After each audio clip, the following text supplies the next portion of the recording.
Assalamualaikum warahmatullahi wabarakatuh. Saya Alifia Raudhatul Ilmi, mahasiswi dari Institut Agama Islam Al-Falah As-Sunniyah Kencong Jember, akan sedikit menerangkan tentang psikologi dakwah.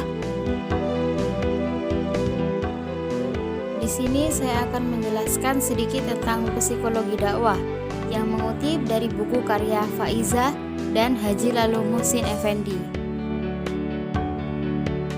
Psikologi dakwah terdiri dari dua kata, yaitu psikologi dan dakwah.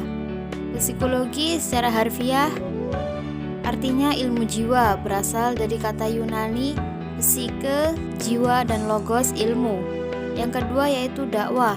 Dalam bahasa Arab, da'wat atau da'watun biasa digunakan untuk arti-arti undangan, ajakan, dan seruan yang kesemua menunjukkan adanya komunikasi antara dua pihak dan upaya mempengaruhi pihak lain. Psikologi dakwah. Psikologi dakwah adalah ilmu yang mempelajari tingkah laku manusia yang merupakan gambaran dari kejiwaannya, guna diarahkan kepada iman, takwa kepada Allah Subhanahu wa taala. Bila disederhanakan bisa juga dengan pengertian dakwah dengan pendekatan kejiwaan. Tujuan psikologi dakwah. Tujuan psikologi dakwah yaitu memberikan pandangan tentang mungkinnya dilakukan perubahan tingkah laku atau sikap mental psikologis sasaran dakwah sesuai dengan pola atau pattern kehidupan yang dikehendaki oleh ajaran agama yang didakwahkan atau disuruhkan oleh aparat dakwah atau dai. Objek pembahasan psikologi dakwah. Dalam kamus ilmiah, objek berarti sasaran, hal perkara atau orang yang menjadi pokok pembicaraan. Objek merupakan syarat mutlak bagi suatu ilmu pengetahuan. Berdasarkan objek inilah ilmu pengetahuan menentukan langkah-langkahnya lebih lanjut dalam mengkhususkan masalahnya, atau objeklah yang membatasi masalah atau persoalannya. Objek menelaah di dalam ilmu dakwah ada dua, yaitu objek material dan formal.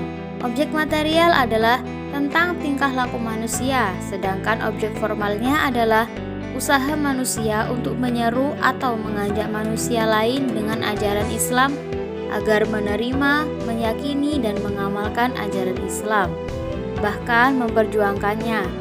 Dapat disimpulkan bahwa objek dakwah adalah manusia dengan segala sikap tingkah lakunya yang berkaitan dengan aktivitas dakwah. Karakteristik manusia ada dua, yaitu dai dan mad'u.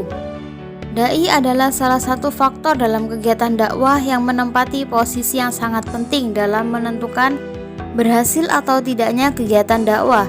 Untuk membuat suatu proses dakwah sesuai dengan yang diharapkan, seorang dai harus memiliki kriteria-kriteria kepribadian yang dipandang positif oleh ajaran Islam dan masyarakat.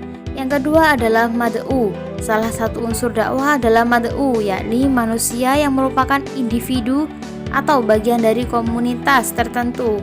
Mempelajari tentang unsur ini merupakan suatu keniscayaan dalam keberhasilan suatu dakwah. Prinsip dakwah. Di dalam Islam, dakwah merupakan cara untuk menyerukan kebaikan dan nasihat kepada sesama. Dakwah hanyalah wasilah dan bukan tujuan untuk selalu berpegang pada ajaran nilai dari agama Islam. Dakwah harus dilakukan dengan cara yang elegan dan tidak memaksa. Anjuran untuk berdakwah ini merupakan salah satu peran penting risalah Nabi Muhammad. Rasulullah Shallallahu Alaihi Wasallam berdakwah di tengah masyarakat jahiliyah Arab, masyarakat yang masih buta huruf, tidak menghargai keilmuan dan sebagainya. Sifat eksklusivitas agama kadang juga menjadi tantangan dan benalu dalam Islam. Pada fakta sejarah, Nabi tidak pernah memaksakan ajaran Islam kepada orang lain, bahkan sekalipun itu pihak keluarga dan saudaranya. Hakikat dakwah. Hakikat dakwah adalah menanamkan akidah tauhid dalam konteks hablum minallah dan menegakkan keadilan sosial dalam konteks hablum minannas, dan dalam actionnya adalah amar ma'ruf nahi mungkar.